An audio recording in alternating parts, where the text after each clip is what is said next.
세계 위인전 후 시리즈 버트런드 러셀 1부 외로운 부잣집 아이.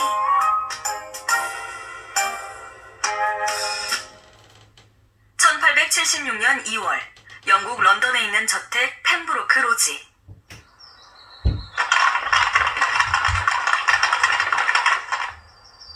이제 오는구나 내 손주들. 도련님들 어서 나오세요. 우리 버티 많이 컸구나. 백작 부인 나오셨군요. 수고했어요 변호사님. 변호사님을 응접실로 모시게. 네 마님.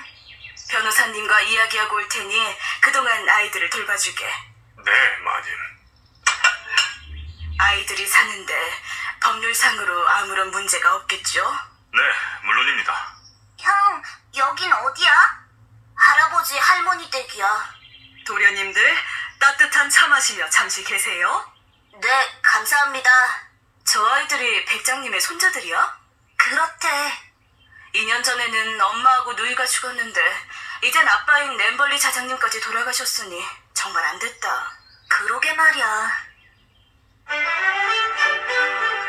1872년 5월 18일 영국의 귀족 집안에서 태어난 버트런드는 집안에서 버티라는 애칭으로 불렸습니다. 버트런드가 2살 때 어머니와 누나가 급성 전염병에 걸려 세상을 떠났고 그로부터 18개월 뒤에는 아버지 엠블리 자장마저 세상을 떠났습니다. 그래서 아이들이 여기 온 거야? 부모가 모두 죽었잖아. 할아버지 할머니의 보살핌을 받아야지. 그럼 이 집에서 살겠네? 그래야겠지. 마님이 보통 엄격한 분이 아니신데 잘 적응할 수 있을까? 아이들이 힘들겠다. 그만 잡담하고 어서 부엌에 가서 일하시게나. 네. 형, 우리 이제 이 집에서 사는 거야? 몰라.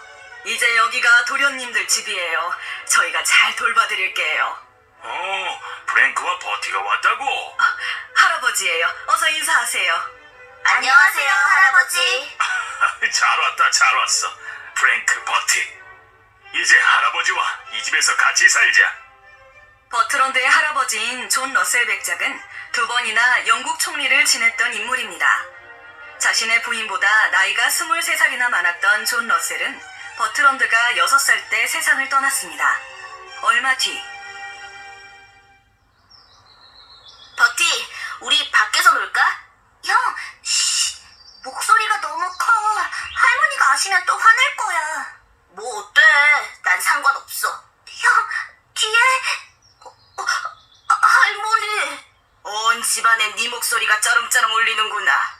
프랭크, 머리와 옷은 왜 그렇게 엉망이지? 놀다 보면 그럴 수도 있죠 뭐. 네 동생 버티 좀 보아라. 옷매무새가 얼마나 단정하니. 버티가 너무 깔끔한 거예요. 어서 가서 새 옷으로 갈아입어라. 나가서 놀아야 하는데. 어서 갈아입고 오라고. 네, 알았어요. 프랭크, 복도에서 뛰지 말라고 했지? 알았다고요. 프랭크는 정말 천방지축이군. 이대로 두면 안 되겠어. 규율이 엄격한 기숙학교에 보내자.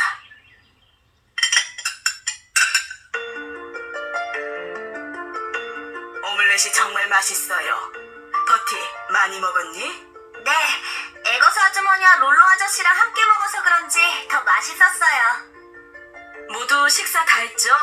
그럼 후식을 먹을까요? 오늘의 후식은 오렌지입니다. 오늘은 나도 과일을 먹는 건가? 빈 접시뿐이잖아. 나도 요렇게 껍질을 발라내고 오렌지 먹고 싶다. 당시 사람들은 달콤한 과일이 아이들에게 해롭다고 생각했습니다. 그래서 교육을 엄격히 하는 가정에서는 아이들에게 과일을 먹지 못하게 했습니다. 프랭크, 어린이는 과일을 먹으면 안 된다고 했지? 이 집에서는 하면 안 되는 게 너무 많아요. 옷도 내 맘대로 입으면 안 되고 큰 목소리로 얘기해서도 안 되고 이제 과일도 먹으면 안 된다고요? 할머니는 늘 하지 마라 뭐든지 하지 말라고만 하세요. 프랭크, 우리 집 규칙에 불만이 많구나. 그렇다면 이 집에서 나가 기숙학교로 가거라. 네, 그럴게요. 저도 이 집보다는 기숙학교가 더 살기 좋을 것 같아요. 너에게 맞는 기숙학교를 알아볼 테니 당장 떠나. 형, 이제 못 보는 거야? 형마저 떠나면 난 어떡해? 그렇지 않아. 버티, 프랭크는 방학 때마다 집에 올 거야. 그러니 속상해 마라. 방학 때 실컷 보면 되잖아, 버티. 버티, 할머니 말씀대로 방학 때 보면 돼. 내가 방학 때 와서 놀아줄게. 형, 나랑 약속했다. 꼭 지켜야 돼. 그럼. 버트런드의 할머니는 깊은 신앙심과 엄격한 도덕관을 지닌 분이었습니다. 그래서 개성이 강했던 프랭크와는 늘 부딪혔고 결국 프랭크는 기숙학교로 가게 되었습니다. 프랭크보다 온순한 성격이었던 버트런드는 할머니 밑에서 말 잘 듣는 아이로 자랐습니다. 2년 뒤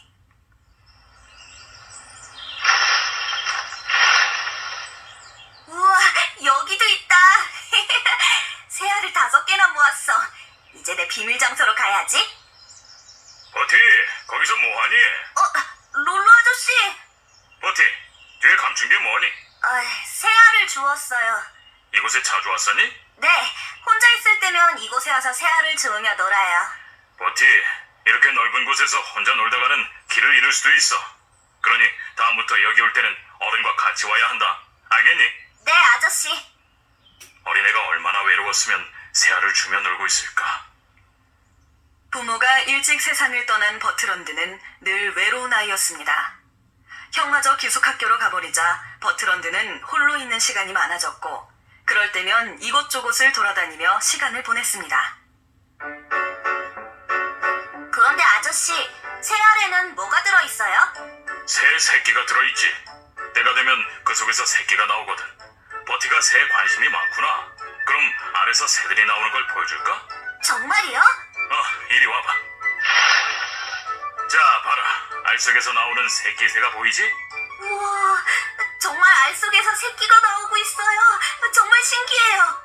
내가 며칠 동안 새 둥지를 관찰하고 있었어. 그런데 오늘 보니까 새끼들이 부하고 있더구나.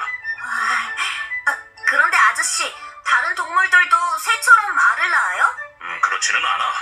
말이나 양 같은 포유동물은 직접 새끼를 낳는단다. 아저씨, 포유동물이 뭐예요? 어미가 새끼에게 젖을 먹여 키우는 동물을 말해. 그렇구나. 질문이 많은 걸 보니 버티는 호기심이 많은 아이군. 버티, 너도 엄마 젖을 먹고 자랐지? 그러니 너도 포유동물에 속한단다. 엄마요? 난 엄마가 없어서 잘 모르겠어요. 엄마 없는 사람이 어디 있니? 누구든지 엄마는 다 있단다. 너도 낳아준 엄마가 있으니 태어난 것 아니겠니? 전 진짜 엄마가 없어요. 우리 엄마는 돌아가셨다고요. 참, 내가 말 실수를 했구나. 빨리 분위기를 바꿔야겠어. 버티, 너 밤 하늘에서 금성을 본 적 있니? 금성?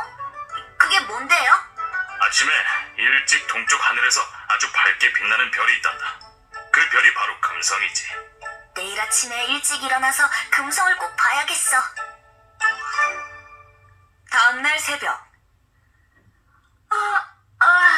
잘 잤다. 얼른 나가서 금성 봐야지.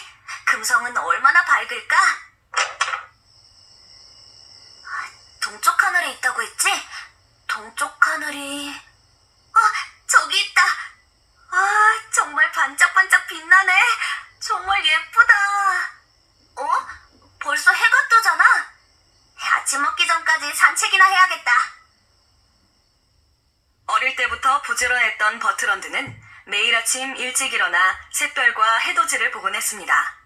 날씨가 좋은 날에는 아침 일찍 집을 빠져나가 아침 식사 전까지 산책을 즐기기도 했습니다. 3년 뒤 역시 정원에 나오면 기분이 좋아. 여기 앵초꽃이 폈네. 예쁘게 생겼다. 지난번에 이 근처에서 롤로 아저씨와 분명히 봤는데. 저기 있다. 우와, 새끼 새들이 모두 알에서 나왔네.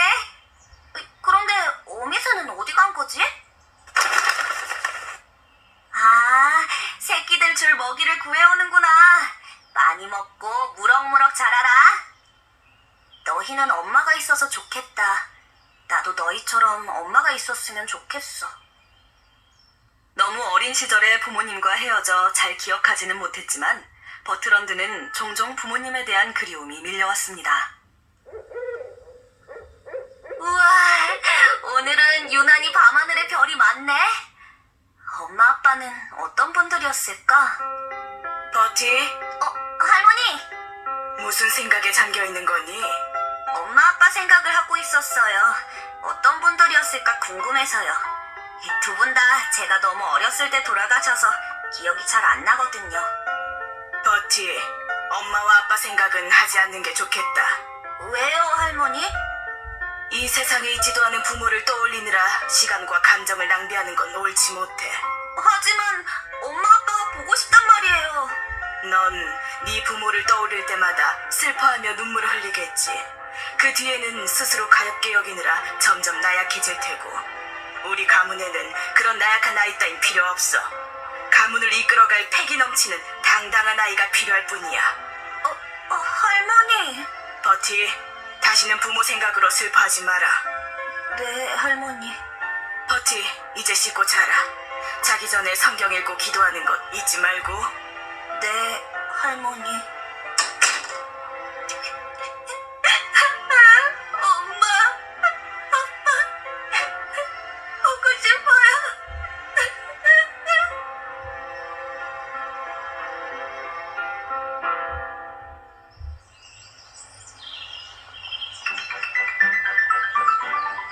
친구도 없고 이야기할 사람도 없어. 하지만 그래, 저기가 좋겠다.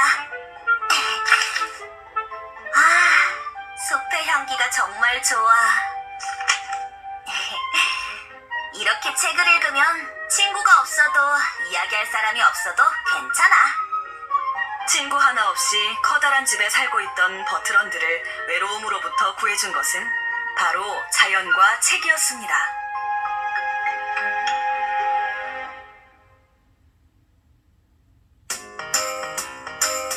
세계 위인전 후 시리즈 버트런드 러셀 2부 궁금한 건 못 참아.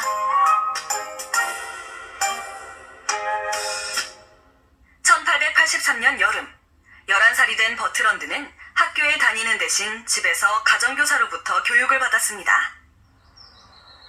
이 문제 또 틀렸잖아. 너 수학 공식 아래였구나. 네. 다음 수업 때 다시 시험 볼 테니 오늘 네가 틀린 문제에 나온 수학 공식을 모조리 외우거라. 수학은 암기 과목도 아닌데 왜 자꾸 외우라고 하시는 거죠? 공식을 외워야 문제를 풀 것 아니야? 이 공식을 이해도 못하는데 어떻게 외우기만 해요? 한말 말고 외우기나 해. 알았어? 네, 선생님. 도대체 이 공식은 왜 이런 거야? 이 공식에 대해 이해시켜주지는 않고 왜 자꾸 외우라고만 하시냐고. 버티, 무슨 고민 있니? 형 목소리다. 버티, 잘 있었어? 형, 방학했구나. 오늘부터 방학이야. 진짜 신난다. 형, 나랑 놀아줘야 돼? 그런데 뭘 그렇게 고민하고 있었던 거야? 수학 때문에. 선생님이 이 공식을 자꾸 외우라고만 하시잖아. 형이 가르쳐줄게. 내가 또 수학이라면 자신 있잖냐?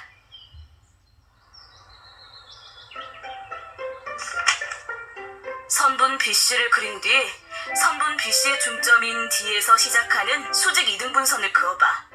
선분 BC의 한 끝점 C에서 수직 이등분선 위에 있는 한 점 A로 선을 그은 뒤 선분 AC와 선분 AB를 그려.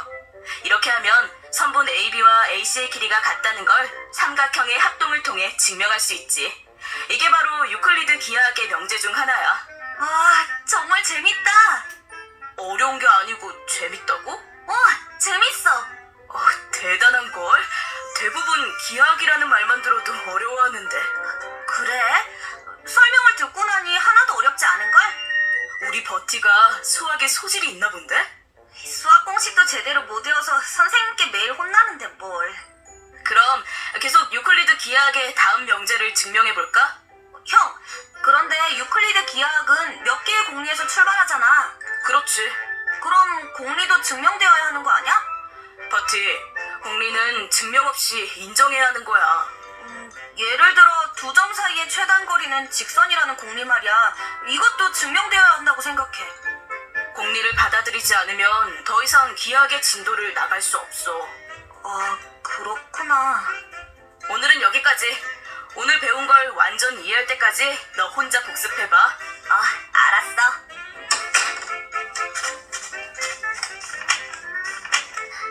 그러니까 선분 AB는 선분 AC와 같으니까 변 BAD와 변 CAD는 같아. 와, 이렇게 증명할 수 있다니 정말 신기해. 형 말처럼 내가 정말 수학에 소질이 있나? 다음 명제도 한번 증명해봐야지. 그런데 이 기하학의 출발점이 된 공리는 증명 없이 인정해야 한다니 좀 이상해. 하지만 이것을 계속 배우려면 어쩔 수 없이 공리를 받아들여야겠지? 언젠가는 내가 이 문제를 해결하고 말 거야.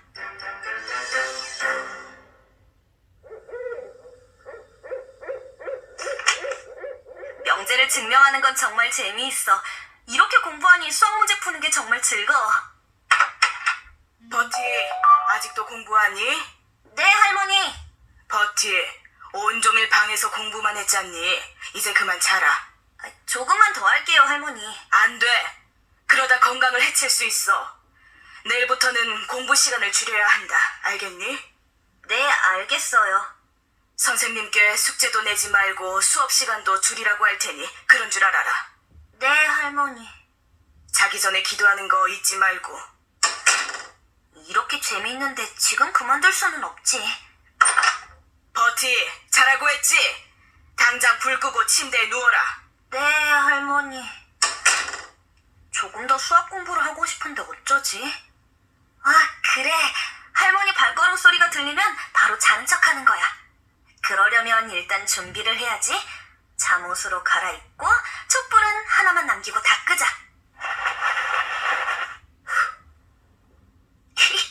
이렇게 공부하면 되지. 할머니다. 버티, 자니? 녀석, 이제야 자는군. 성공. 그럼 다시 시작해볼까? 형과 함께 유클리드 기하학을 공부한 것은 버틀러드의 인생에서 가장 큰 사건이었습니다. 이후 버트런드는 수학 공부를 그 어떤 것보다 더 열심히 했습니다.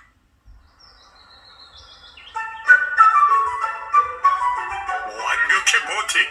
정말 대단하다. 또 100점이야, 100점. 실력이 날로 늘어나니 널 가르치는 선생님도 기분이 정말 좋구나. 다른 것도 물어보세요. 좋아. 자, 이걸 봐라. 이 동전이 왜 빙글빙글 도는지도 아니? 이건 모르겠지? 제 손가락으로 짝힘을 발생시켰기 때문이죠. 짝힘은 물체에 작용하는 크기가 같고 방향이 반대인 평행한 두 힘으로 물체에 짝힘만 작용할 경우에 물체는 회전 운동만을 하게 되죠. 짝힘이 뭔 줄 알고 있었니? 그럼요. 이 정도야 식은죽 먹기죠. 정말 대단하구나, 버티. 너무 자만하면 공부에 소홀해질 수도 있는데 이참에 길을 꺾고 나야겠군. 버티, 네가 풀었던 문제는 학교에 다니는 아이라면 누구나 풀 수 있단다. 짝힘도 그 아이들은 이미 알고 있지. 아, 그래요? 그래, 그러니 너무 자만하지 마라. 네, 선생님.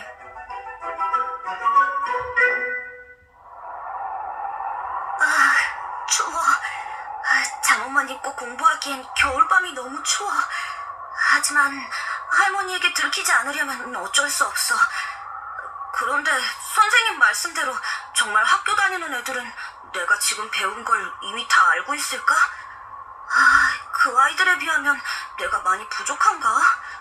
학교에서는 도대체 어떻게 배우기에 학생들 수준이 그렇게 높지?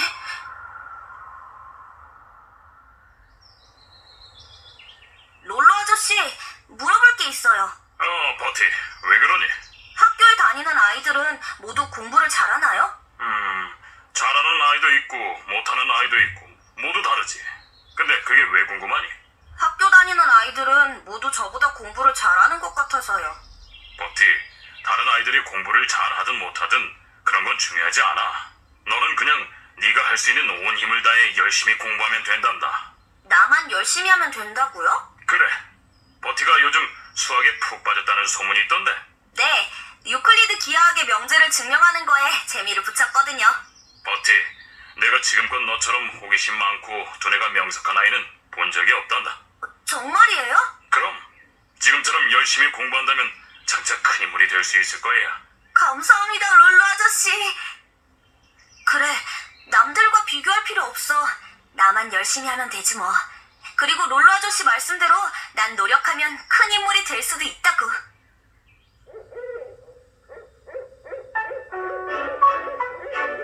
버티가 벌써 12살이 되었구나. 버티, 생일 축하한다. 버티, 12번째 생일을 축하해. 버티, 축하한다. 버티, 생일 선물이란다. 고맙습니다, 할머니. 할미가 선물한 성경책을 항상 읽으며 하느님 말씀 안에서 살도록 해라. 네, 할머니. 내가 좋아하는 성경 구절을 표지 안쪽에 적어두었단다. 한번 볼까요? 어떤 구절이지? 다수를 따라 악을 행하지 마라. 이게 무슨 뜻이에요? 모든 사람이 옳지 못한 행동을 한다고 하더라도 이에 휩쓸리지 않고 나만은 올바른 행동을 해야 한다는 뜻이지. 그 구절을 항상 마음속에 담아두고 살아야 한다. 알겠니? 네, 할머니. 1887년 15살이 된 버트런드는 이탈리아어와 그리스어를 익혀 단테와 마키아벨리가 쓴 고전을 읽을 수 있을 정도가 되었습니다. 책을 좋아할수록 버트런드는 생각의 폭이 넓어졌습니다. 그러던 어느 날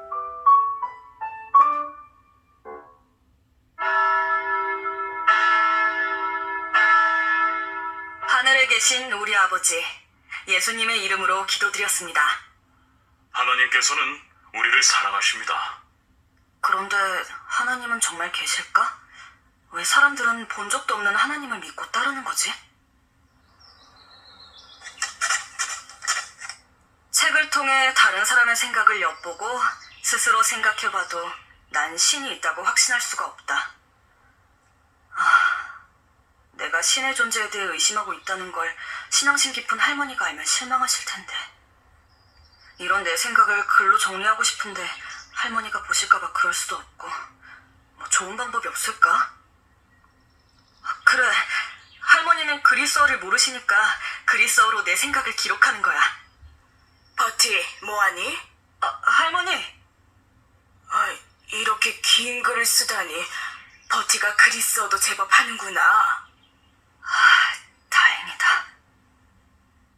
16살이 된 러셀은 본격적으로 수학을 공부하고 싶어졌습니다. 그래서 케임브리지 대학교 입학을 준비하기 위해 예비학교에 다니게 되었습니다. 오늘 수업은 여기까지. 러셀, 오늘 여자애들이랑 놀러 갈 건데 같이 갈래?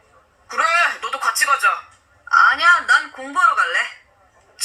어린 자식이 고지식하긴. 난 케임브리지 대학에 가려고 이곳에 온 거야. 여자들과 놀려고 온 게 아니라고. 지금 안 놀면 후회할걸? 너 설마 여자들이 무서워서 그러는 건 아니지? 왜들 그래. 나 좀 내버려둬. 예비학교 학생 중 가장 나이가 어렸던 버트런드는 다른 학생들과 잘 어울리지 못했고, 때때로 그의 고지식함 때문에 학생들의 놀림감이 되곤 했습니다.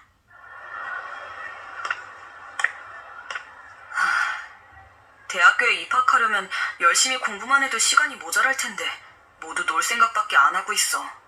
학교 아이들은 모두 너무해. 정말 견딜 수가 없어. 할머니께 얘기하고 학교를 그만둘까? 학교를 그만두면 케임브리지 대학교에 갈 수 없겠지? 아파라. 딴 생각하느라 발이 걸렸잖아. 책도 다 쏟아졌고. 수학책이 더러워졌잖아. 수학? 그래, 수학. 나한텐 수학이 있었어. 아이들을 괴롭혀도 수학만 생각하는 거야. 그러면 모두 이겨낼 수 있을 거야. 힘들고 외로울 때면 수학 공부를 했던 버트런드는 무사히 예비 학교를 마치고 케임브리지 대학교에 장학생으로 입학할 수 있었습니다.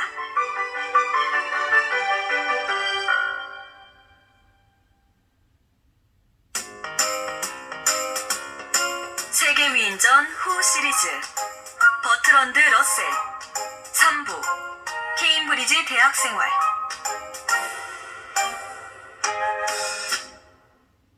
케임브리지 대학교에 입학한 러셀은 수학을 전공했습니다.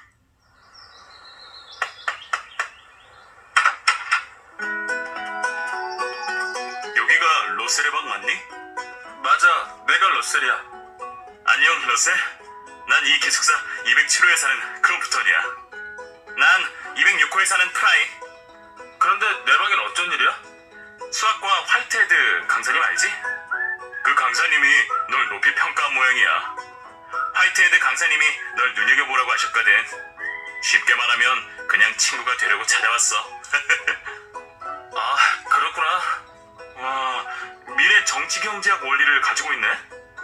저자의 사상이 고스란히 담긴 책이라 정말 좋아해. 그래, 나도 이 책 재미있게 읽었어. 하지만 난 이 책을 쓴 작가의 사상에 동의할 수 없어. 왜? 작가가 너무 좁은 시각을 지닌 것 같거든. 나도 그 의견에 동의해. 나는 그렇게 생각하지 않아. 이 책에 실린 작가의 사상은 오랜 연구 끝에 나온 거야. 따라서 작가의 사상을 존중해줘야 한다고 생각해. 그래, 사람마다 느끼는 건 다를 수 있으니까. 네 의견 존중해줄게. 우와, 내 생각을 이렇게 자유롭게 말할 수 있다니. 어떤 의견이든 열린 마음으로 들어줄 수 있는 친구들이 나에게도 생긴 건가?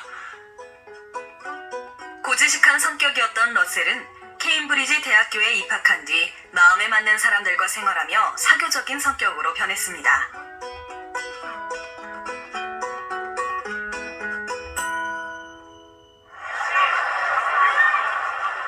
사도회에 대해 들어봤니? 최고의 학생들만 가입할 수 있다는 그 모임? 사도회 초대장을 받은 사람만 가입할 수 있대. 사도회라고?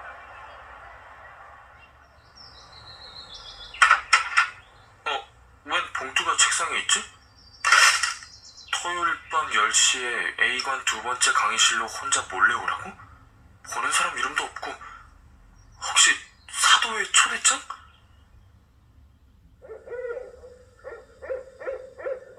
따라오는 사람은 없겠지? 아무도 없나? 여기가 맞는 것 같은데? 환영합니다. 러셀, 사도회 회원이 된 걸 축하해. 정말 내가 사도회 회원이 된 거야? 그렇다니까. 소문대로 정말 뛰어난 인재들만 모였네. 1892년 초, 러셀은 케임브리지 대학교의 비밀 토론 모임인 사도회의 멤버가 되었습니다. 사도회는 1820년부터 이어져 온 역사가 오래된 모임으로 케임브리지 대학교의 뛰어난 인재 대부분이 이 모임의 회원이었습니다.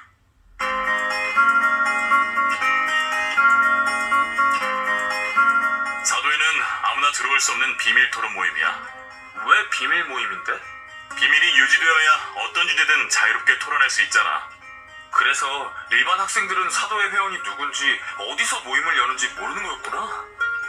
우리 모임에서는 토론할 때 제한이나 금지 사항이 없어서 어떤 말이 나와도 괜찮아. 그거 참 마음에 든다. 어쨌든 러셀, 우리 모임의 회원이 된 걸 축하해.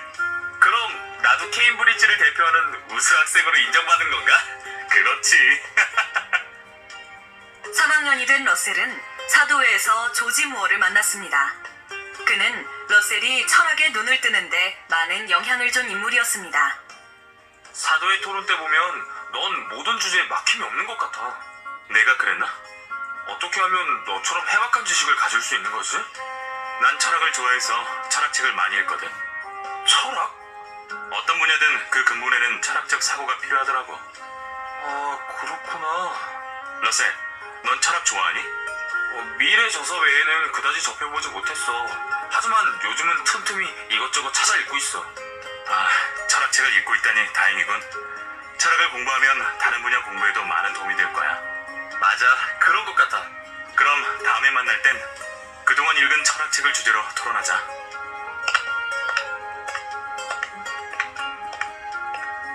무어는 역시 대단한 친구야. 그래, 철학. 모든 학문의 근본인 철학을 공부해야겠어.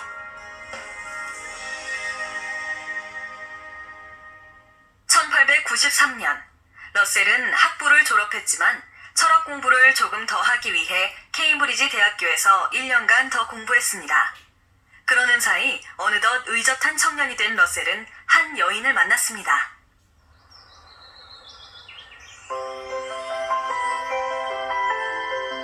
버티, 왜 그렇게 내 얼굴을 빤히 봐요? 당신의 아름다움을 내 눈에 새기려고요. 앨리스, 내일 할머니께 당신과 결혼하겠다고 말씀드릴 거예요. 할머니가 결혼을 반대하시면 어쩌죠? 걱정하지 마요. 할머니는 반대하지 않으실 거예요. 반대하셔도 내가 꼭 설득하고 말게요. 보수적인 집안에서 자란 러셀은 자신과 달리 자유분방한 성격의 앨리스를 본 순간 사랑에 빠졌고 결혼을 결심하게 되었습니다.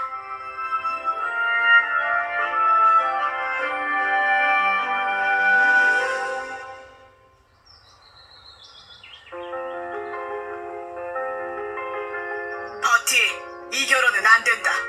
할머니, 저는 앨리스를 사랑합니다. 버티, 앨리스는 귀족 출신도 아니잖니. 너와 어울리지 않아. 귀족이 아니면 어때요? 우린 서로 사랑해요. 앨리스는 너보다 나이도 5살이나 많잖니. 상관없어요. 앨리스는 순진한 너를 이용하려는 거야. 모르겠니? 아니에요. 앨리스도 저를 사랑해요. 네가 앨리스한테 완전히 눈이 멀었구나. 네, 저는 앨리스와 한시도 떨어져 살 수 없어요. 네가 만약 그 여자와 결혼한다면 이 할미는 다시는 널 보지 않겠어.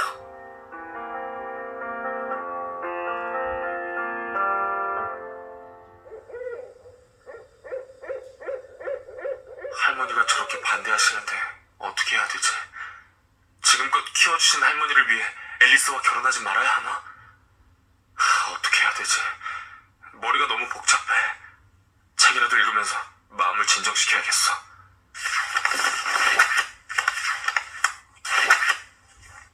이건 아버지의 일기장이잖아?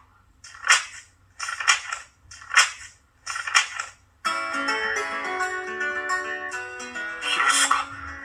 아버지도 나와 똑같은 나이에 엄마에게 청혼하셨어. 아빠도 할머니의 결혼 반대에 힘들어하셨구나. 그때도 할머니는 아버지께 내게 한 말과 똑같은 말을 하셨어. 맙소사, 내가 아버지의 인생을 다시 한번 사는 느낌이야.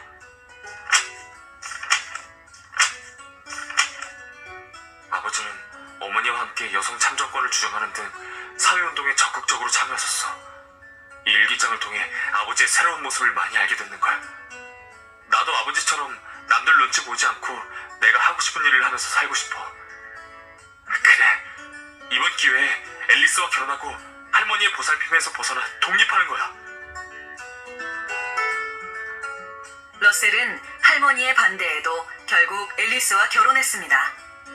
이를 계기로 러셀은 할머니로부터 완전히 독립했습니다.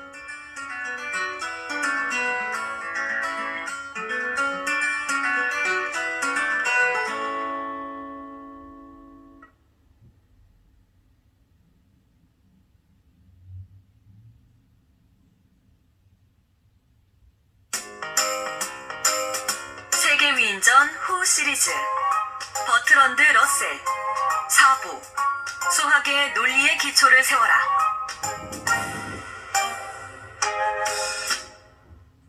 철학에서 탁월한 실력을 발휘한 러셀은 대학을 졸업한 뒤 6년간 케임브리지 대학교에서 지원금을 받으며 연구할 수 있게 되었습니다.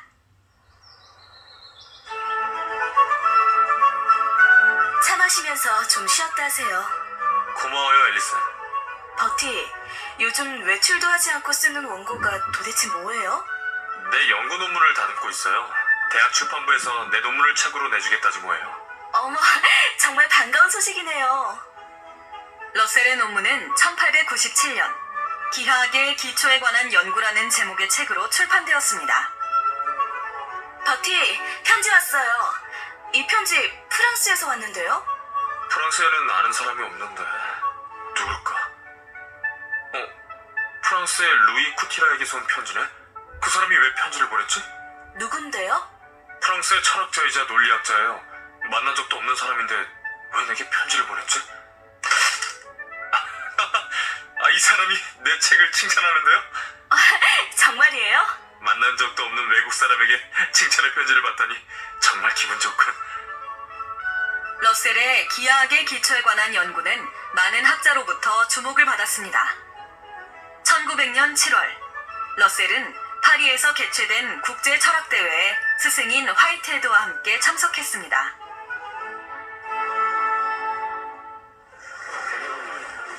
여기가 토론회장이에요. 어서 들어가세요. 선생님, 저 사람 대단하지 않아요? 이탈리아 수학자 페아노 말인가? 페아노는 다른 사람들보다 항상 정확해요. 그리고 자신이 시작한 토론 주제에서는 다른 사람들을 꼭 이기죠. 페아노는 그의 탄탄한 수학적 논리 때문에 다른 사람들보다 정확해요. 나도 그렇게 생각하네. 일은 자연수입니다. 어떤 n이 자연수이면 그 다음 수 n 다시 역시 자연수이죠. 그래서 n 다시는 1인 자연수는 없습니다. m과 n이 다르면 그 다음 수인 m 다시와 n 다시도 다릅니다. 그래, 저거야. 나도 한때는 페아노처럼 사람들이 당연하다고 그렇다고 믿지만 누구도 왜 그런지 생각해보려 하지 않는 공리를 증명해보겠다 다짐했었어. 페아노 같은 사람을 만나다니 파리에 오길 정말 잘한 것 같아요. 자네 페아노한테 푹 빠졌군. 그 사람이 쓴 논문이나 책을 연구해보고 싶어요. 그건 왜지? 제 최대 관심사인 수학이 진리임을 밝히는 작업에 도움이 될 것 같아서요. 그럼 페아노를 같이 만나보기로 하지. 그래주시면 감사하죠.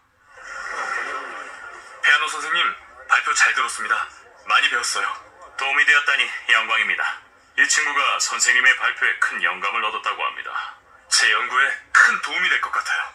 러셀실처럼 젊고 훌륭한 학자로부터 그런 얘기를 들으니 영광입니다. 선생님이 쓰신 책이나 논문을 연구하고 싶은데 가능할까요? 그렇게 해주신다면 저야 큰 영광이죠. 조만간 제 논문과 책을 러셀 씨에게 보내겠습니다. 감사합니다, 선생님. 러셀은 페아노의 논문과 책을 모아서 연구에 몰두했습니다.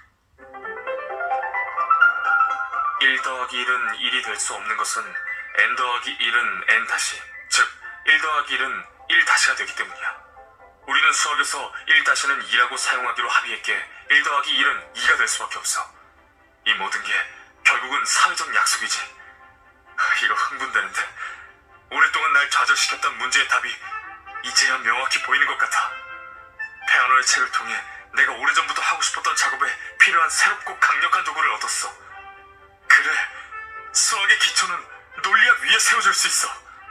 러셀, 잘 되어가나? 선생님 오셨어요? 내가 들어오는 것도 모르고 열중하는 걸 보니 뭔가 굉장한 걸 발견한 모양이야. 예, 굉장합니다. 그래, 그동안의 연구에 성과가 있었나? 네, 큰 성과가 있었어요. 마치 안개 속에서 산을 오르다 정상에 도달해 보니 갑자기 안개가 싹 걷히고 사방의 풍경들이 한눈에 들어온 기분이에요. 그래. 그런데 어떻게 그런 기분이 들었지? 페아노의 책에서 기호 논리학의 새로운 기법을 배웠거든요. 여기서 수학의 기본 개념을 논리적으로 정리할 수 있는 결정적 단서를 얻었어요. 그럼 연구를 정리해 원고를 쓰는 일만 남았군. 네, 그래야죠. 이제 항상 몸조심해야겠어요. 사고를 당해서 원고를 쓰지 못하는 일이 생기면 안 되잖아요.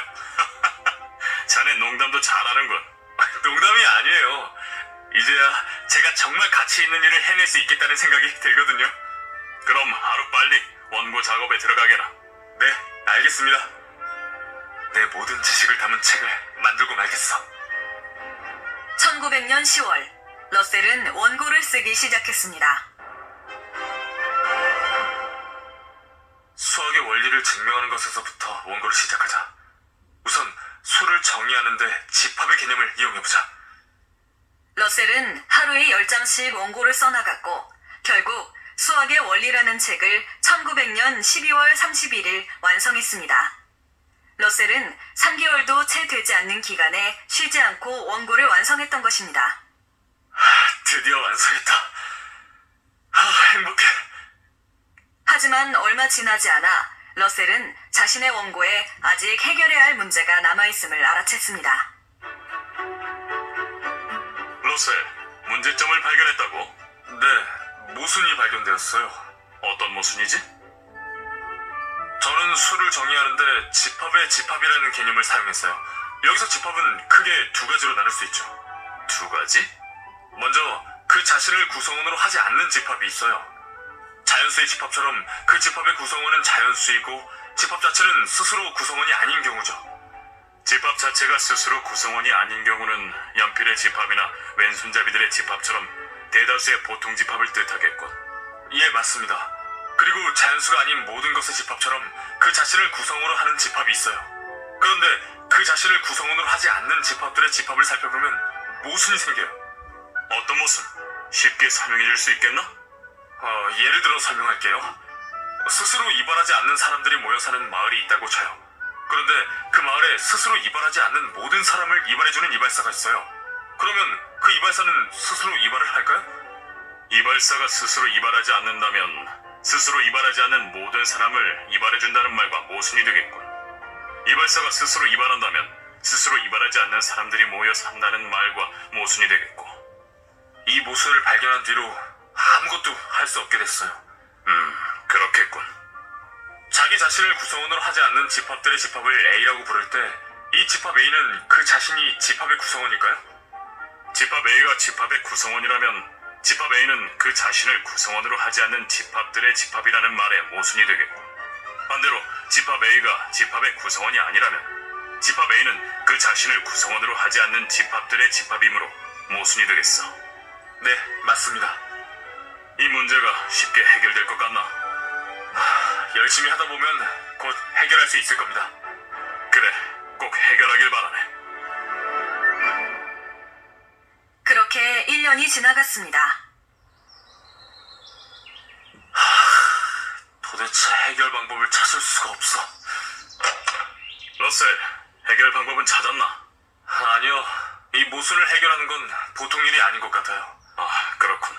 이제 어찌할 셈인가? 일단 완성된 원고부터 출판하려고요. 그래, 그게 좋겠군.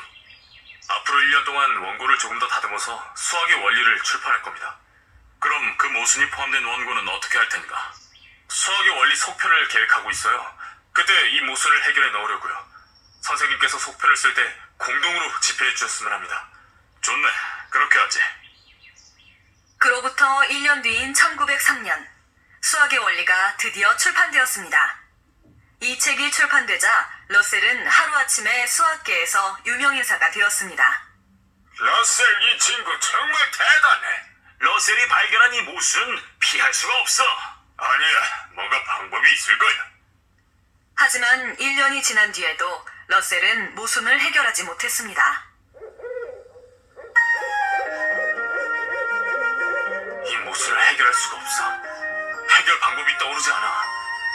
오늘도 해결 방법은 찾지 못하고 빈종이만 온종일 쳐다보고 있었군.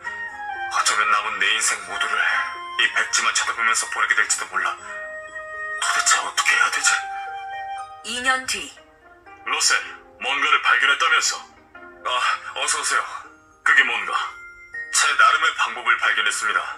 그동안 저를 괴롭혔던 난제들을 극복할 첫걸음이 될 것 같아요.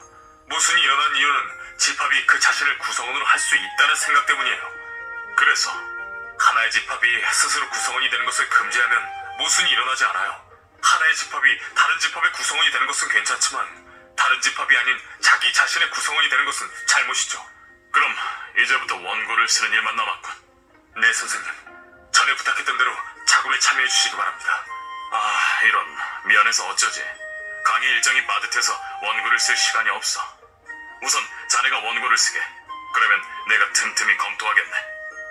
아쉽지만 그렇게 하겠습니다. 1907년부터 러셀은 매일 10시간 이상을 원고 작업에 매달렸습니다. 2년 뒤, 잠시 산책 좀 하면서 쉬었다 하자. 오랜만에 밖에 나오니 기분이 좋군. 그런데 혹시 내가 산책을 하는 동안 집에 불이라도 나면 어쩌지? 그동안 쓴 원고가 다 타버릴 텐데. 불안한데 그냥 집으로 갈까? 집에서 글만 썼더니 신경증이 걸렸나 보군. 이럴수록 더 산책을 해야지. 그래도 불안하니 집이 보이는 길로만 걷자. 혹시라도 연기가 나면 재빨리 가서 불을 끄면 되니까. 1910년, 선생님, 이게 마지막이에요. 드디어 원고를 모두 검토했군. 이제 출판하는 일만 남았네요. 그래, 어서 세상의 빛을 보게 하세. 그런데 이 많은 원고를 어떻게 출판사로 옮기지? 언제 이렇게 많은 원고를 썼죠? 이 원고를 다 옮기려면 사륜마차를 불러야겠어. 그게 좋겠는데요. 러셀과 화이트헤드가 함께 작업한 수학의 원리 속편은 수학의 원리를 라틴어로 쓴 프린키피아 매스메티카라는 이름으로 1910년부터 1913년까지 순차적으로 출판됐고, 이를 통해 러셀은 논리학과 수학, 철학 분야에서 큰 명성을 얻을 수 있었습니다. 이 책이 수학 발전에 조금이라도 보탬이 될 수 있었으면 좋겠군. 러셀은 젊은 나이에 왕립학회의 회원이 되었고, 논리학과 철학 분야에서 그 이름을 떨칠 수 있었습니다. 또한 1910년부터 케임브리지 대학교에서 강의를 맡게 되었습니다.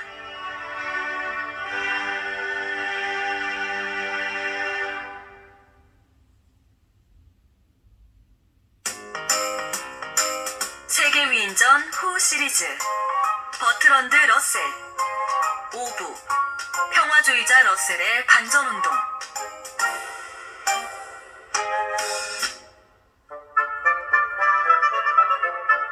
러셀은 글을 쓰고 강의를 하는 바쁜 와중에도 조금씩 사회 문제에 관심을 보이기 시작했습니다.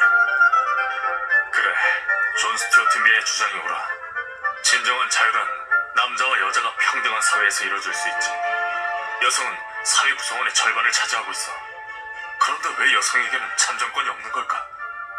당시 영국은 물론 대부분 나라에는 여성이 정치에 참여할 수 있는 권리인 참정권이 없었습니다. 사람들은 여성이 정치에 참여하지 않는 것을 당연하게 생각했고, 소수의 의식 있는 지식인들만이 여성 참정권을 주장했습니다. 사회 구성원 절반의 존재를 부인하면서 어떻게 민주주의 선거를 할 수 있다는 거지? 그래, 이렇게 책상 앞에서 고민할 게 아니라 나도 아버지처럼 내가 옳다고 생각한 것을 사람들에게 알리겠어. 러셀은 1906년 여성 참정권 협회에 가입했고, 1년여 동안 협회 활동을 통해 여성의 사회적 위치에 대해 고민했습니다.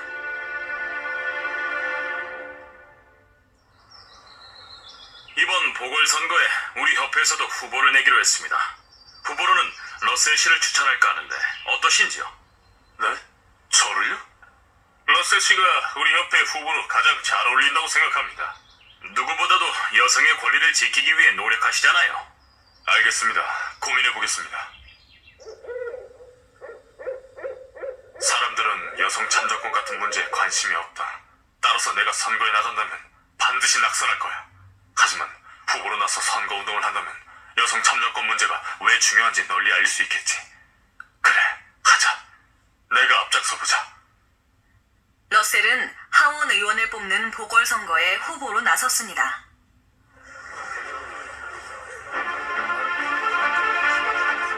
여성과 남성은 평등해야 합니다. 여성에게도 정치에 참여할 수 있는 기회를 주어야 합니다. 이 따위 주장이나 하려거든 빨리 사퇴해라. 여자들은 집에서 살림이나 잘하면 된다. 사회 구성원 절반의 의견을 무시하면서 어떻게 민주주의를 한다는 말입니까? 그런 소리 집어치워. 이거나 받아라. 제 생각은 변함없습니다. 여성에게도 남성과 동등한 권리가 주어져야 합니다. 모두의 예상대로 러셀은 선거에서 떨어졌습니다. 하지만 러셀은 좌절하지 않고 선거운동을 통해 많은 사람에게 여성 참정권을 알렸다는 사실에 만족했습니다. 괜히 저희 때문에 수모를 당하시고. 아닙니다. 선거에서는 떨어졌지만 여성 참정권에 대해 널리 알린 좋은 기회였잖아요.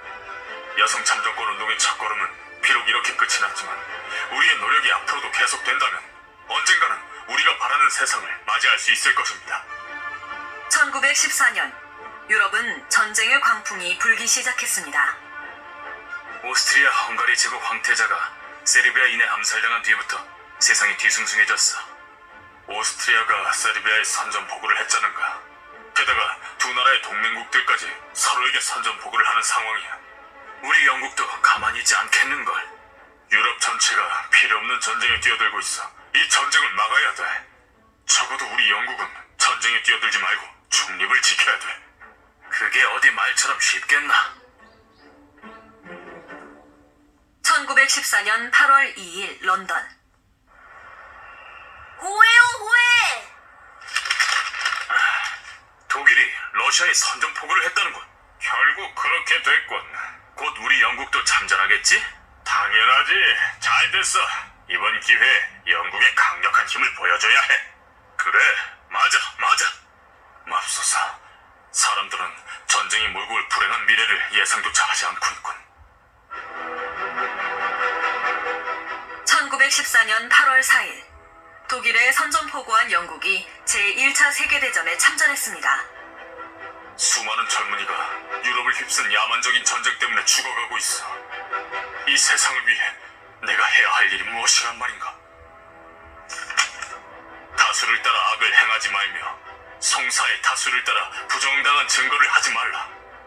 어린 시절 할머니께서 읊어주시던 성경 구절이야. 이 시대에 꼭 필요한 대목이군. 그래, 이대로 있을 수만은 없어. 나만이라도 이 야만적인 전쟁을 멈추도록 나서야 돼. 러셀은 전쟁을 반대하는 글을 써서 신문사에 보냈고 많은 사람이 러셀의 기사를 읽었습니다. 러셀 씨가 전쟁을 반대하는 글을 썼군. 전쟁은 우리 문명과 모든 희망을 불살라버리는 일이라는데. 하지만 이러한 러셀의 노력에도 전쟁은 계속되었고 그 피해는 점점 커졌습니다.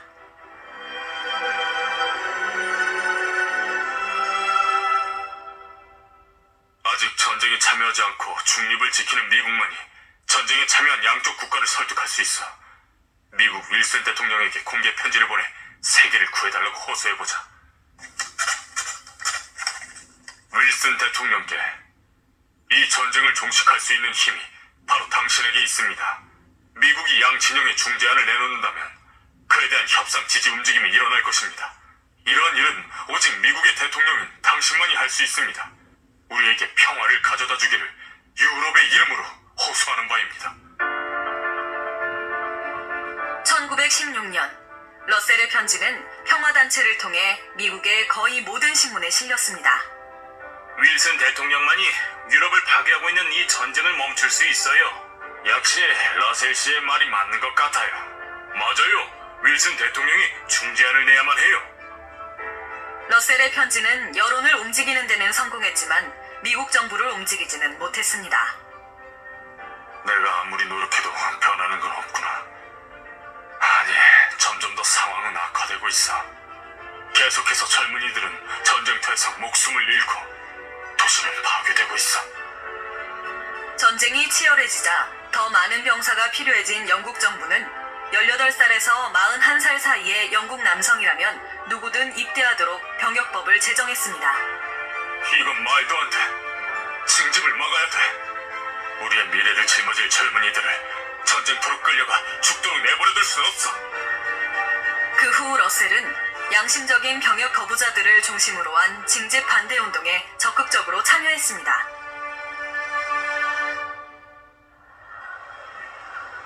전쟁 자체에 반대하는 양심적인 병역 거부자들까지 억지로 군대에 보내야 할까요? 여기 러셀의 글을 읽어보세요. 자신의 양심이나 종교적 신념에 따라 적을 포함한 다른 사람을 죽일 수 없고 적을 죽이기 위한 훈련을 받을 수 없다고 생각하는 사람이 양심에 따른 병역 거부자입니다. 모든 사람은 제 생각과 양심에 따라 결정하고 그 결정을 표현하고 실천할 자유가 있어요. 이런 양심의 자유는 정신적 자유의 기본입니다. 양심적인 병역 거부자들을 감옥에 가두는 건 잘못된 일이야. 누가 뭐래도 내 양심을 지킬 권리는 있는 거니까.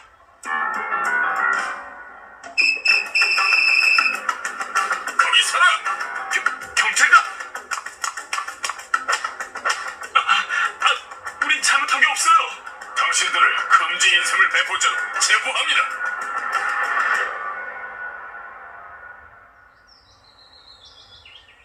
뭐야, 인쇄물을 배포하던 동지들이 모두 잡혔다고? 이럴 수가. 순식간에 경찰들이 들이닥쳐서 어쩔 수 없었습니다. 이를 어쩌죠? 그 인쇄물의 글을 선생님이 쓰신 걸 알면 경찰이 선생님도 잡으려 할 텐데. 러셀 선생님, 어서 몸을 피하시는 게 좋을 것 같습니다. 내가 쓴 글 때문에 젊은 동지들이 잡혀갔습니다. 그런데 어떻게 나만 살자고 도망칠 수 있겠습니까? 내 발로 경찰에게 가겠습니다. 선생님! 러셀에 대한 판결을 하겠습니다. 비고 러셀을 100파운드의 벌금형에 처합니다. 판사의 결정대로 내가 벌금을 낸다면 나 스스로 범죄를 저질렀다고 인정하는 셈이야. 그렇게 나는 절대 벌금을 내지 않겠어. 시간이 지나도 러셀이 벌금을 내지 않자 정부는 러셀의 재산을 처분하여 벌금을 대신 받아가기로 했습니다. 벌금을 내지 않았으니 당신의 재산을 압류하겠습니다. 난 벌금을 낼 만한 잘못을 저지른 적이 없어. 그러니 돌아가시오. 우리는 법대로 집행할 뿐입니다. 폭력으로도 나의 의지를 꺾을 수는 없어. 벌금이 얼마 되지도 않던데 그냥 줘버리시지 왜 사소고생을 한대? 그만큼 자신의 신념이 가볍지 않다는 걸 보여주는 거잖아. 대단한 사람이야. 징집 반대 운동을 펼쳤다는 이유로 케임브리지 대학교에서 쫓겨난 러셀은 영국의 여러 도시를 돌며 전쟁과 관련한 강연을 했습니다. 영국은 지금이라도 전쟁을 끝내는데 힘을 써야 합니다. 여러분, 평화를 위해 모두 일어섭시다. 옳소! 전쟁을 끝냅시다! 혹시 저 사람들은?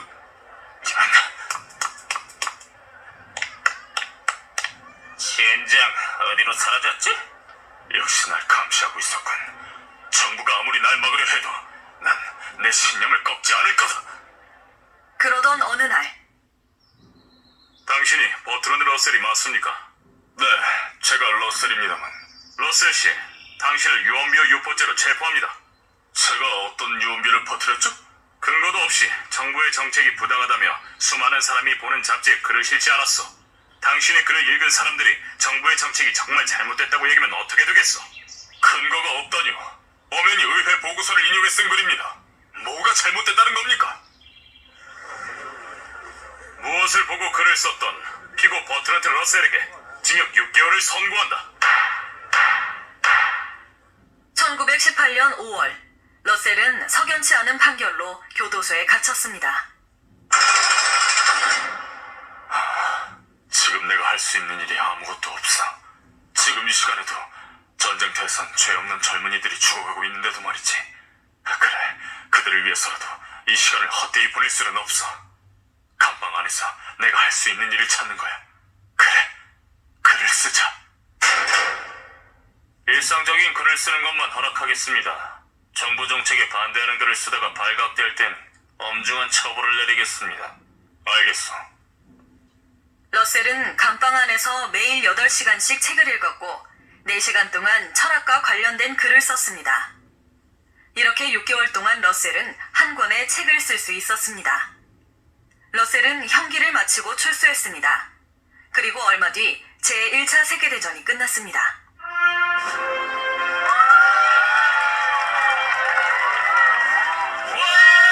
전쟁이 끝났다! 만세! 우리가 이겼다! 선생님, 드디어 전쟁이 끝났어요. 그렇군. 그런데 선생님은 전혀 기뻐하지 않으시네요? 저들은 전쟁을 시작할 때도 지금과 마찬가지로 흥분하며 환호했다네. 자네는 저 사람들이 진정으로 평화를 갈망하는 것으로 보이나? 고통스러운 전쟁을 겪었잖아요. 지금은 진정으로 평화를 원하지 않을까요? 아니야. 저 사람들은 전쟁에서 배운 게 아무것도 없어. 상황이 바뀐다면 언제든 또다시 전쟁을 원할지도 몰라. 설마요.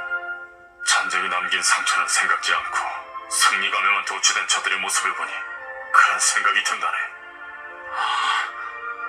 나도 전쟁이 끝나서 기쁘다네. 하지만 나의 기쁨과 저 사람들의 기쁨 사이엔 큰 차이가 있는 것 같군. 그렇군요. 1914년부터 1918년까지 계속된 전쟁은 학자로 살아온 러셀의 삶을 뒤흔들어 놓았습니다. 이후 러셀은 철학서만이 아닌 다양한 소재의 책을 쓰기 시작했습니다.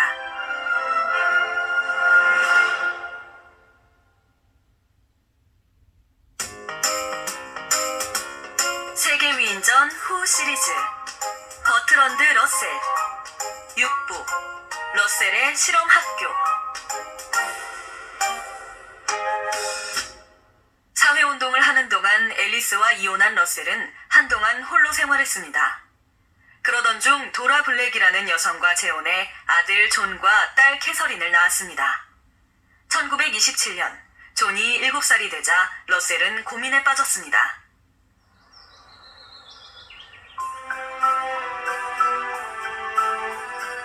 무슨 생각해요? 이제 존도 학교에 다녀야 될 텐데 걱정이구려. 기존 학교 중엔 마음에 드는 학교가 없어요. 어떤 점이 마음에 안 차는데요? 기존 학교들은 대부분 권위와 전통, 종교라는 이름으로 아이들에게서 자유를 빼앗고 있지 않소. 마음껏 뛰어놀아야 할 어린 시절을 점점 빼며 걷는 법 따위나 배우게 하고 싶지는 않소. 아, 그럼 가정교사를 두고 집에서 공부시키는 건 어때요? 그렇게 하면 다른 아이들과 교제하며 사회성을 키울 수가 없지 않소. 그럼 역시 학교에 보내야 할까요? 어쩐다. 우리가 학교를 세우는 건 어때요? 그거 좋은 생각이군. 자연을 만끽할 수 있는 곳에 학교를 짓고 수업 외 시간에는 자유롭게 뛰어놀 수 있는 그런 학교를 만드는 거야. 러셀과 도라는 아름다운 숲이 근처에 있는 시골집을 빌려 비콘힐 학교를 열었습니다. 러셀은 학교에서 아이들에게 역사를 가르쳤고 도라는 불어와 독어를 가르쳤습니다.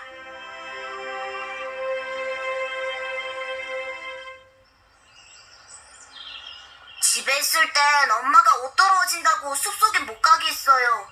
저도요. 근데 여기선 숲에 가서 친구들과 마음껏 놀 수 있어서 좋아요. 열심히 뛰어놀아야 공부도 더 잘할 수 있는 거란다. 공부도 열심히, 놀기도 열심히. 열심히 노는 거라면 언제든 잘할 수 있어요. 도라 선생님, 이건 어떻게 읽는 거예요? 주댐무라고 읽는단다. 사랑한다는 뜻의 불어지. 아, 사랑한다는 말이구나. 그래, 참 아름다운 말이지? 독어로는 이히리베디히 맞죠? 그래. 그런데 왜 쉬는 시간에 공부를 하고 있니? 쉬는 시간엔 뭘 해도 자유잖아요. 우린 공부하는 게 노는 것보다 더 좋아요. 러셀의 설립 이념대로 비콘힐 학교는 학생들의 자유를 존중해 주었고 학생들도 그에 맞춰 즐거운 학교 생활을 할 수 있었습니다. 저 아이들은 자유의지로 공부를 하고 있군.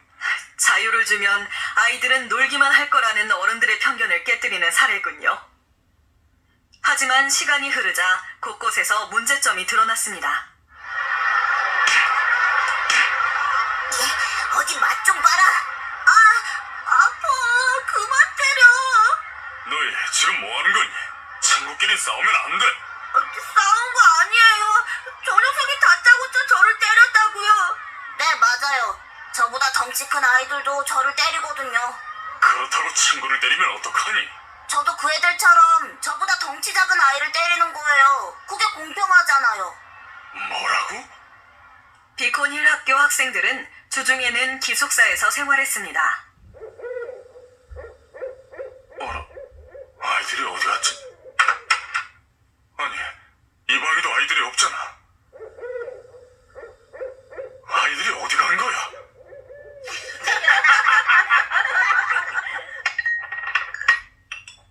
이러고 놀다 선생님들께 혼나는 거 아니야? 혼 좀 나면 어때? 어차피 이 학교는 체벌도 안 하는데 뭐. 학교 이념도 자유롭게 생활하자잖아. 이건 우리 자유활동이라고. 이럴 수가. 무엇이 문제였지? 어디서부터 잘못된 거야? 자유로운 분위기에서 생활하게 하면 책임감과 독립성, 창의력이 생길 줄 알았는데. 선생님들께서 느낀 우리 학교의 문제점에 대해 허심탄회하게 이야기해 주세요. 우선 학생 수가 너무 많아요. 학생들이 주말에 집에만 갔다 오면 부모의 잘못된 태도를 배워줘. 스스로 옳고 그름을 판단할 수 있는 능력이 생기기도 전에 학생들을 풀어놓지 않았나 싶어요.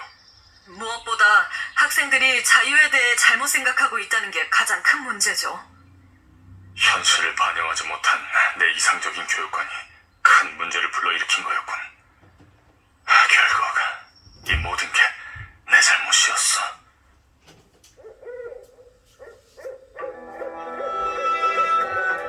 집단 생활을 하는 어린이들에게는 어느 정도의 통제가 필요해. 자기들끼리 즐기도록 내버려두면 이는 실증을 내고 말지.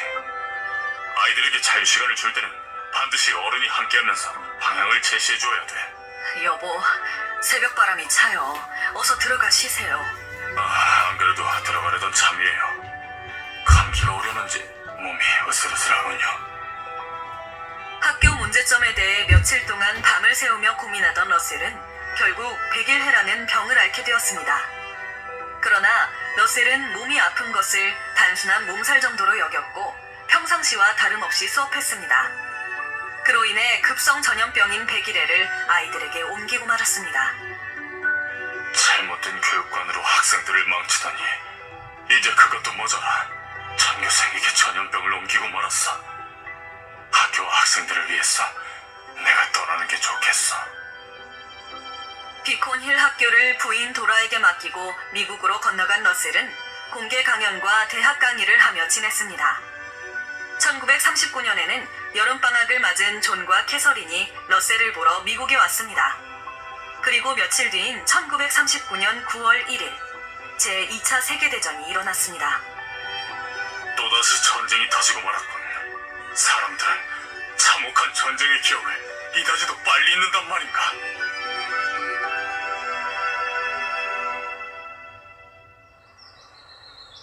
얘들아, 전쟁으로 백길이 막혀 영국으로 돌아갈 수 없게 되었구나. 그래서 말인데 미국에서 대학교에 다니면 어떻겠니? 네, 내일부터 학교를 알아볼게요. 며칠 뒤 큰일이군. 아이들 대학 등록금을 내고 나니 생활비가 다 떨어졌어. 전쟁 중이라 영국에서 돈을 가져올 수도 영국으로 돌아갈 수도 없는데 이거 어쩌지? 생활고에 시달리던 러셀에게 때마침 좋은 제안이 들어왔습니다. 반스 미술관으로부터 철학사에 대해 강의 요청이 들어온 것입니다. 강의를 듣는 사람들의 수준에 맞춰 쉽고 재미있는 철학사 강의를 해야지. 앞으로 준비할 게 많겠어. 철학이란 과거의 죽은 지식이라거나 나와는 동떨어진 이론이라고 생각하는 사람이 많습니다. 철학은 나와 내가 사는 세계를 설명하고 이를 공유해 공동체를 통합하는 아주 중요한 학문입니다. 그동안 우리의 역사 교육이라는 것이 왕조와 정치 위주로 흘렀습니다. 하지만 그 역사를 통해 그 시대를 아우르는 사회, 철학, 과학, 문화사를 알아야 미래를 배울 수 있습니다. 러셀은 반스 미술관에서 강의하는 2년여 동안 온 힘을 다했고 1943년부터는 이 강의록을 토대로 책을 쓰기 시작했습니다. 나만의 독특한 시선으로 바라본 철학사가 많은 사람에게 읽혔으면 좋겠군. 좋은 원고 주셔서 감사합니다. 아무쪼록 좋은 책 만들어주세요. 서양 철학사는 출간과 동시에 베스트셀러가 되었고 그동안 나온 러셀의 책 중 가장 큰 성공을 거두었습니다. 또한 금전적으로 어려운 시기를 겪고 있던 러셀에게 경제적 풍요를 안겨주기도 했습니다. 요즘 이 책이 그렇게 잘 나간다며? 철학자가 쓴 책인데 짜임새 있고 재밌대. 지루한 철학사가 쉽고 재미있게 정리되어 있던걸? 서양 철학사의 뚜렷한 발자취를 남긴 철학자의 주요 사상을 사회, 정치적 배경과 연결해 러셀 자신만의 독특한 관점에서 쓴 서양 철학사는 대중의 인기를 얻었습니다. 하지만 몇몇 비평가에게 이 책은 비난의 대상이 되기도 했습니다. 러셀 선생님, 다루고 싶은 역사적 사건만 편파적으로 다루었다는 서양 철학사를 향한 비난을 어떻게 생각하시나요? 책이란 그 나름의 관점 아래 정리되어야 한다고 생각합니다. 편견을 갖지 않고서는 재밌는 역사서를 쓸 수 없죠. 책을 쓴다는 것 자체가 나 자신의 생각과 관점을 갖고 있다는 것인데 이를 무조건 나쁘다고 할 수는 없죠. 편견이 아니라 작가의 관점이라는 말이죠? 네, 그렇습니다. 그런데 왜 책 제목이 세계 철학사가 아닌 서양 철학사죠? 간단합니다. 이 책에는 동양의 철학사가 아닌 서양의 철학사를 실었기 때문입니다. 서양의 철학사를 두고 세계 철학사라고 한다면 그건 동양을 무시하는 거예요. 서양이 이 세계의 전부라는 생각은 버려야 합니다. 러셀은 하버드, 프린스턴 대학 등 미국의 여러 명문대학교에서 강의했고 틈틈이 글을 써 여러 권의 책을 출간하기도 했습니다. 전쟁 중이라 백길이 위험하긴 하지만 드디어 영국에 갈 수 있다고 생각하니 행복하다. 얼마 만에 오는 내 나라인가. 내 나라의 발전을 위해 온 힘을 모아 내 의무를 다하리라.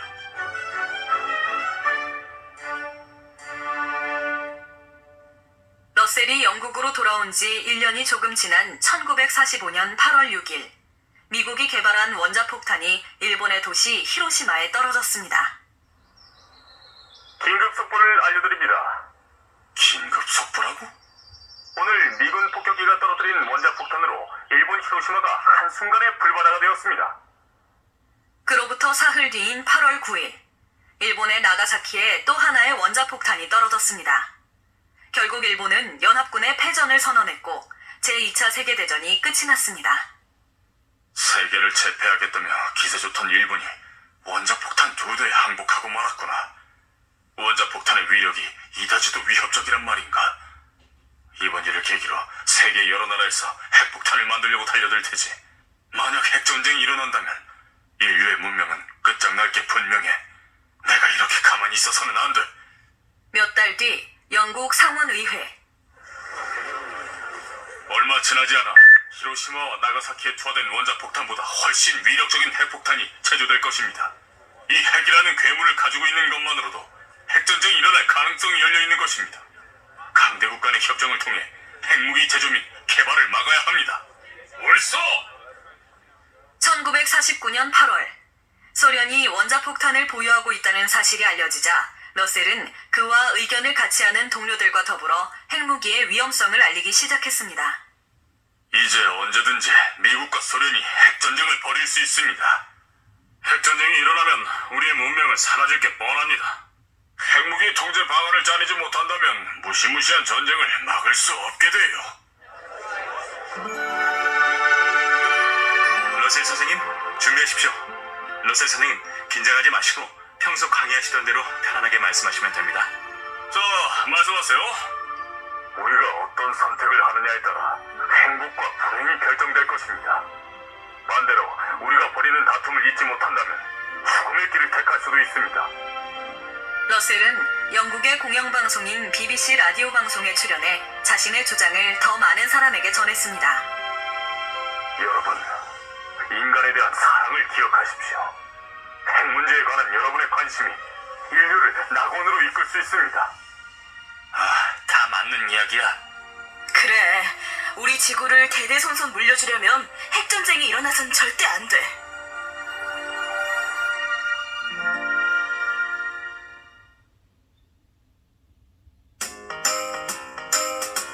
세계 위인전 후 시리즈 버트런드 러셀 7부 반핵 운동에 앞장선 러셀.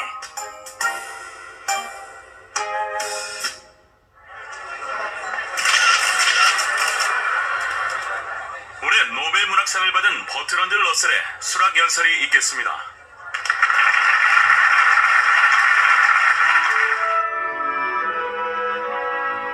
도시마다 부서지기 쉬운 작은 간우를 달 수 있는 인공폭포가 있었으면 좋겠습니다. 그 인공폭포에는 인조상어들이 득실되는 수영장을 만들면 좋을 것 같습니다. 그리고 전쟁을 막기 위해 전쟁이 필요하다고 생각하는 사람들이 있다면 하루 2시간씩 이 간우에 태워 인공폭포에 올려놓고 싶습니다.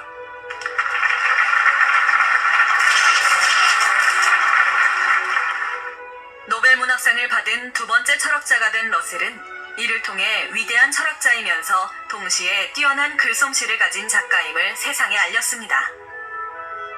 러셀 선생님이 노벨 문학상을 받았다는군. 네, 그럴 줄 알았지. 어째 철학사들이 소설보다 더 재미있게 쓰이더라고. 앞으로 또 어떤 주제로 책을 내실지 궁금하군. 노벨 문학상을 받은 뒤 러셀은 더욱 유명해졌고 그의 주장을 지지해주는 사람들이 늘어났습니다.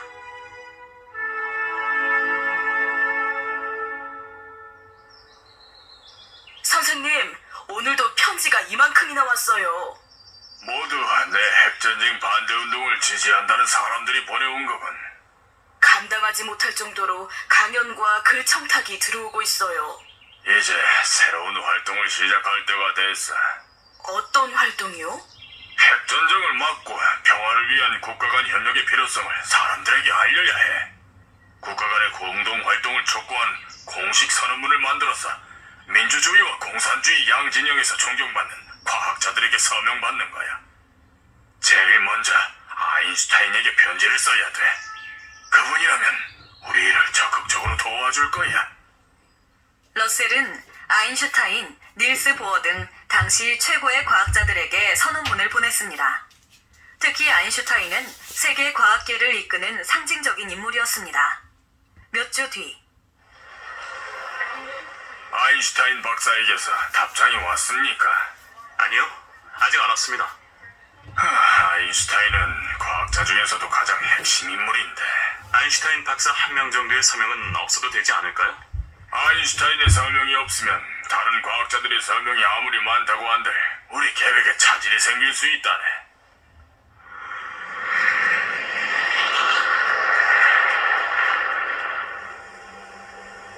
아인슈타인에게서 꼭 답장이 와야 할 텐데. 너무 걱정하지 마시고 착륙하기 전까지 눈 좀 붙이세요. 하얀 구름이 마치 솜사탕 같구만.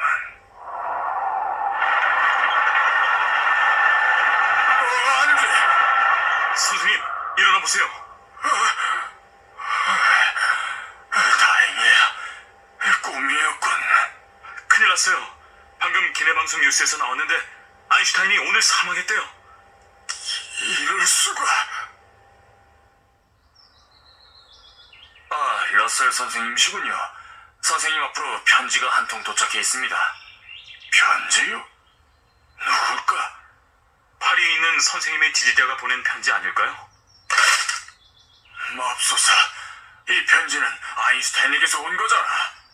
편지를 보낼 때 혹시 몰라서 내 일정을 같이 보냈었는데 내가 보낸 선언문에 서명을 한 것이 아인슈타인의 마지막 공식 활동이 될 줄이야. 이 감동적인 사연을 꼭 기자들에게 이야기해야겠어요. 1955년 7월 9일, 런던의 캑스턴홀. 핵무기 없는 세상과 분쟁의 평화적 해결을 호소하는 이 선언은 러셀 아인슈타인 선언으로 불리게 되었습니다. 수많은 폭탄이 사용될 경우 모든 인류가 죽음에 처할 것입니다. 인간을 사랑하는 마음을 잊지 마십시오. 이 선언문에 서명한 과학자는 아인슈타인, 라이너스 폴링, 닐스 보어 등 세계적으로 명망 높은 과학자들입니다. 러셀 아인슈타인 선언은 각국 언론들이 머릿기사로 다루었고, 이를 통해 전 세계 많은 사람이 핵무기의 위험성과 평화를 위한 길을 다시 한번 생각하게 되었습니다. 유명한 과학자들이 뜻을 모았구나. 맞아. 핵무기는 세상에 없어져야 해. 핵전쟁이 일어나면 인류는 멸망하고 말 거야. 러셀 아인슈타인 선언이 계기가 되어 세계 각국의 유명한 과학자들이 캐나다 퍼그워시에 모여 회의했습니다. 이 회의에서 핵전쟁의 위험에서 인류를 지키기 위한 과학자들의 국제기구인 퍼그워시 회의가 탄생했습니다. 세계 각국은 핵실험을 당장 중지해야 합니다. 핵무기 개발도 당장 중지해야 합니다. 핵무기 통제를 다루는 위원회가 설치되어야 합니다. 맞습니다. 그렇게 합시다. 과학자는 아니었지만 러셀 역시 퍼그워시 회의에서 중요한 역할을 했습니다. 러셀 씨, 퍼그워시 회의의 성과를 말해주십시오. 많은 나라로부터 평화시에는 지상에서 핵실험을 금지하기로 약속을 받았습니다. 이제 이 회의는 확고한 틀을 다졌고 과학계와 국제문제 사이의 관계를 크게 발전시키는 역할을 해낼 것입니다.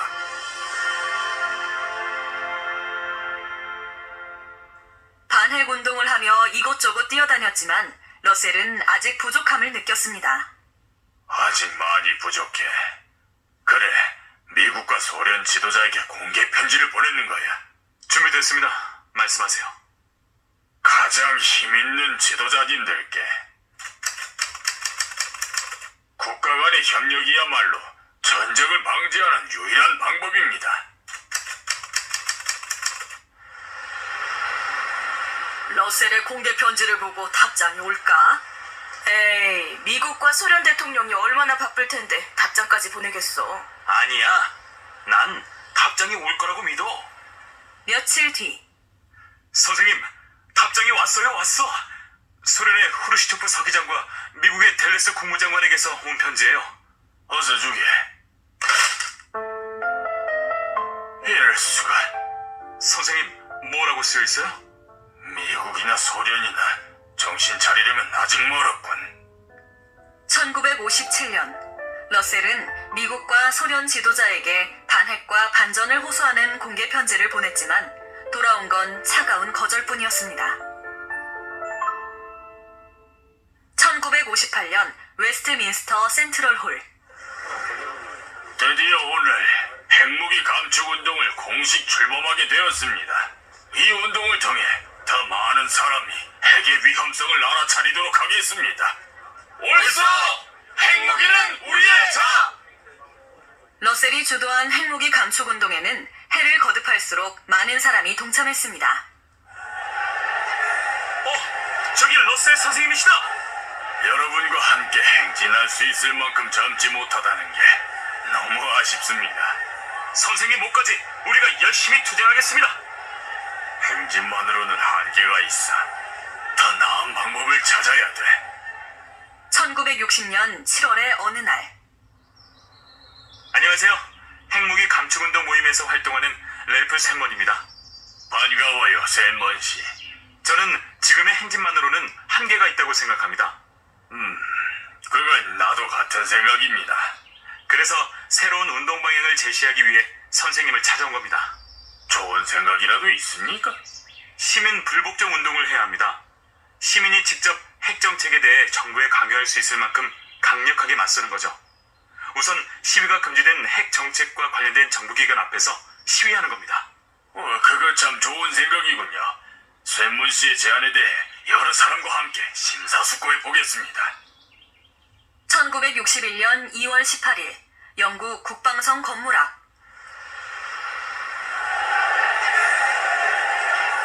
핵무기를 없애라! 핵무기는 물러가라! 핵무기 반대! 핵무기 반대! 핵무기는 인류 멸망을 불러온다! 여러분, 핵무기는 사라져야 합니다. 지구에서 핵무기가 사라지는 날까지 우리의 투쟁은 계속되어야 합니다. 공공장소에서 마이크를 사용하시면 안 됩니다. 핵무기는 인류의 파멸만 초래할 뿐입니다. 완전히 날 무시하는군. 마이크를 압수하겠습니다. 여기 모여있는 많은 사람에게 말을 전하려면 마이크가 필요하단 말이요. 한 달 뒤, 시민 불복종 운동을 선동한 혐의로 버트런드 러셀과 위원회 전원에게 2개월의 구금형을 선고합니다. 뭐야? 88살의 노인에게 2개월 구금이라니 너무한 거 아니야? 아, 심하다, 심해. 세상을 이롭게 하려는 사람에게 너무하잖아. 러셀과 위원회 사람들은 2개월간의 구금형을 선고받았지만 위축되지 않았고 결국 뜻을 굽히지 않았습니다. 핵무기를 반대한다.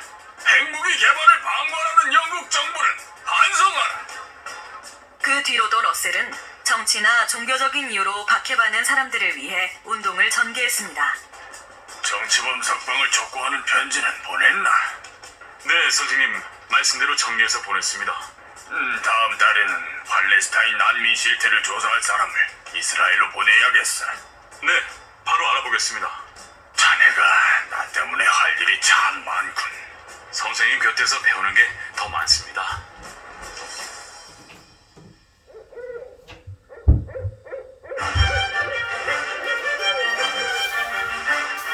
정치범 석방을 호소하는 편지가 또 이만큼이나 왔어. 도와달라는 사람은 이렇게 많은데 이제 내 힘으로 감당하기에는 조금 벅차구만. 필요한 경비를 내 개인 돈으로 충당하는 것에도 한계가 있고 말이야. 선생님, 조직을 만들어서 일하는 건 어떨까요? 재단을 설립하는 거예요. 재단이라? 네, 재단을 설립해서 뜻이 맞는 사람들의 힘을 모으는 거예요. 그래, 그거 좋은 생각이군. 어서 추진해보세. 1963년 버트런드 러셀 평화재단이 설립되었습니다. 그 뒤 재단에는 개인과 단체, 각국의 정부로부터 많은 기부금이 들어왔습니다. 선생님, 또 기부금이 도착했습니다. 이 돈이면 박해받는 사람들을 더 많이 도와줄 수 있겠어. 2차례에 걸쳐 베트남에서 전쟁이 일어나자 러셀은 전쟁터에서 일어나는 전쟁 범죄에 주목했습니다. 애국자들은 항상 조국을 위해 죽는 것을 떠벌리지만 조국을 위해 죽이는 것은 말하지 않는다.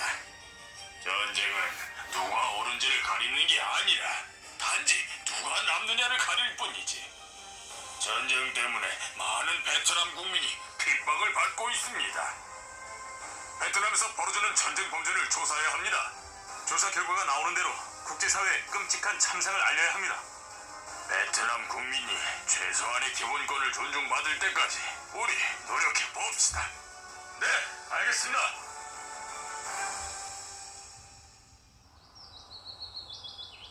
이 세상에 전쟁으로 고통받는 사람들이 없어져야 할 텐데. 선생님, 어디 편찮으세요? 아무래도 기관지염이 약화된 것 같아. 이제 내가 갈 날이 멀지 않은 것 같아. 선생님, 그런 말씀하지 마세요. 아니, 올해 내 나이 98일세. 자동차가 발명되기 전에 태어났는데 지금은 사람들이 달나라이도 가고 있으니 내가 오래 살긴 했지. 내가 세상을 떠나고 없더라도 이거 하나만은 꼭 명심해 주세요. 우리에겐 군사도 자금도 없습니다. 하지만 우리는 전 세계의 평범한 사람들의 양심에서 나오는 진정한 지원을 받고 있습니다. 우리는 어떤 국가 권력에도 굴복하지 않고 세계의 정의를 세우는 데 이바지하여 평화로운 세상을 만드는데 모든 노력을 다해야 합니다. 네, 명심하겠습니다.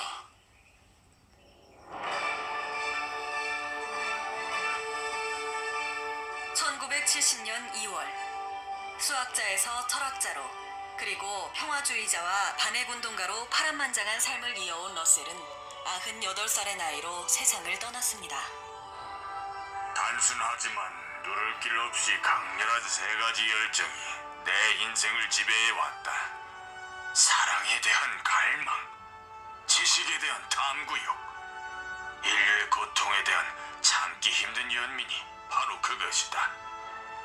이러한 열정들이 나를 이리저리 제멋대로 몰고 다니며 깊은 고뇌의 대양 위로 절망의 벼랑 끝으로 떠돌게 했다. 귀족 가문에서 태어나 이른 나이에 부모를 여의고 엄격한 할머니 밑에서 외롭게 자란 러셀. 그는 논리학과 수학, 철학 분야에서 위대한 업적을 쌓았습니다.